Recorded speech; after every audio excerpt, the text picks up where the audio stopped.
allowed to fly a plane in his own country. But you want to convince the world that this man is not only a threat to his neighbors, but he is a threat to the entire human family. You are a liar.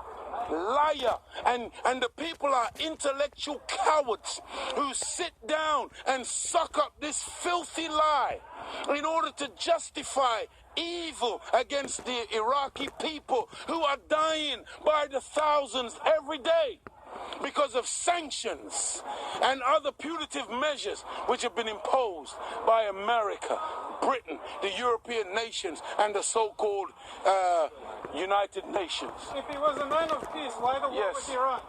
Brother, thank you for your speech. Oh, just 1 second, please. Sorry, if he was a man of peace, why the war with Iran? If he was a man of peace, why the war with Iran? Because Iran, at that time, was in a popular revolution of the people. Iran at that time was getting rid of a dictator placed there by America and Britain. They were getting rid of the Shah that America and Britain had put on a peacock throne in that region. And the Ayatollah was returning home to be the leader of a popular revolution of Islam to make Iraq. And then America and all of her allies financed Saddam Hussein, gave him $80 billion and gave him weapons to attack Iran in order to destroy the popular revolution. Saddam was their friend then. He was in bed with them then. But you still think it's the Iraq and Saddam. No, you got to look at the paymaster. You got to look at the Satan behind all the wars. And over 1 million Muslim young men lost their lives in that war. But that was what was financed by America. So you need to get your facts right, and you need to know what's really going on. Yes, sir. I want to know, sir, why the Europeans are so insecure about the other people? I mean, what's right about Iraq can get a nuclear? It's a very, very intelligent question. Where they go, they kill people. It's a very, very intelligent question. Very, very intelligent question. And the question is, why are the Europeans so insecure about other people in the world? And why do you, after everywhere you go, you gotta kill and murder the rest of the people of the human family? Your history is written in the blood of the black, the brown, the yellow, and the red. Why are you so insecure? Do you know what brings about insecurity? What brings about insecurity is when you have a false concept of yourself. And the false concept of self is white supremacy. They believe that they are better because they are white. And as a result, see, when a man has that kind of silly mentality, Hitler had the silly mentality that the white man, the Aryan, is superior. So then at the Olympics, Jesse Owens kicks up all the Aryans. Hitler is outraged. He's angry. That's very simplistic. Yeah. Well, you need it to be simplistic. You need it to be extra simplistic. You see, they can't even take the reality. I know they can't handle. You know, look. When you take a brick, and you hurl the brick among a pack of dogs, only the dog who gets hit yelps. Think about it. So you hear a lot of barking. A dog just got hit by a brick. It's very simplistic because it's not complicated. The white man pushing white supremacy. That's why they would cut off our penis when they would lynch us. Penis envy.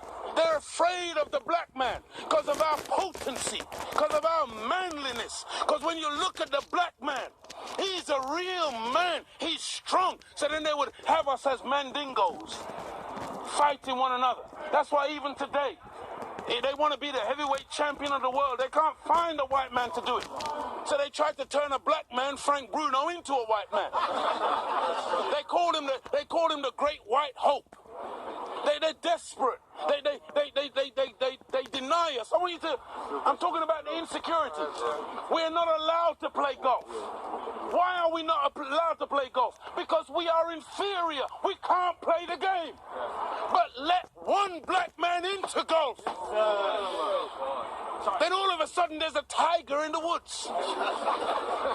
And he doesn't just play golf, he becomes the master. We're not allowed to play tennis. Let black people into tennis. We go straight to Wimbledon and win it in 1935. A black woman. Now, Venus and Serena, they run out of opponents. They have to play each other. The white people cannot compete on an even playing field. They let us into athletics. You can't run like us. You let us into any field of endeavor, we dominate it. So they they push supremacy because there is an inert inferiority. Go ahead, brother. And so when somebody is inferior, they have to give the impression of being superior. Hence all the weapons, hence all the artillery, hence all the media and the propaganda and the program of brainwashing the entire world into believing in their way of life as opposed to any other way of life. And they become very afraid of anything that goes contrary. And so every time a black man stands up for black people, Martin Luther King, shot down. Malcolm X, shot down. Patrice Lumumba, shot down. Steve Biko, shot down. Everyone. Nelson Mandela, they locked him up for 27 years. They did a documentary the other day. In the documentary, you got the white man in South Africa. He's now admitting that for the 27 years they had Nelson Mandela locked up. They said they were slow poisoning him to destroy his mental faculties. When they deemed that he was no longer a potent force, they let him out. Now they let him out and they get children to play music and they say, Nelson dance. And they show the world the great statesman, Nelson Mandela. Nelson Mandela, whose wife, Winnie Mandela, a warrior queen, kept his name alive and kept the struggle going for 27 years. Nelson comes out, they slander her name. Nelson leaves her. Now they target Winnie, because Winnie, when Nelson came and shook Margaret Thatcher's hand, went and shook Reagan's hand, Winnie said, I'm not shaking their hand. They are the enemy. So Winnie wouldn't bow. Nelson would bow. So they said, okay, now we embrace Nelson. Give him to the world as the great statesman. Look, he's wonderful. Look, he smiles with everybody. He dances. Because that's how you like to see the black man. Dancing. See, Farrakhan don't dance. Come on. Right. The Nation of Islam don't dance. Make it plain. We're soldiers. That's right. You don't like to see a black soldier. Because you think that your armies are so great. You ain't seen an army till you see the black man's army. That's right. You ain't seen discipline. See, you're afraid of the Nazis. You talk about the Nazis and their jackboots. You ain't seen marching yet. When you see the black man when he mobilizes, and you have never taken us on a no battlefield, never. You have only ever defeated black people via stealth, via divide and rule, via feigning friendship and coming in and then destroying us from within. That's over. That's why you don't see none of you in this circle. It's now very clear. It's now very black and white. We no longer are asking for acceptance. We no longer are asking you, love us. Can't you see we're human beings too? No, now we say, get thee behind me, Satan. Right. Now we say, we stand with God.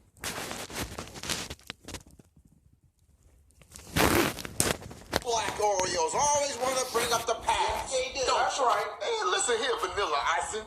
We've been getting eaten since 1912. You just been here since 2003. You could never understand our struggle. Oh, come on. We're all the same on the inside, and we're all getting eaten, right? Barely. Look at the statistics. How many friends and family have you lost to McFlurries? When was the last time you seen a white Oreo face in an Oreo ice cream bucket?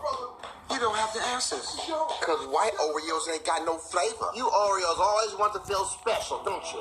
Look, we just want peace. We haven't got peace since we got here. And whose fault is that? The system is designed to kill black and only black Oreos. Boo-hoo. You're all a bunch of crybabies. Shut up, cracker. Was that a racial slur? You know what you saying? Don't you shut up, you Nabisco!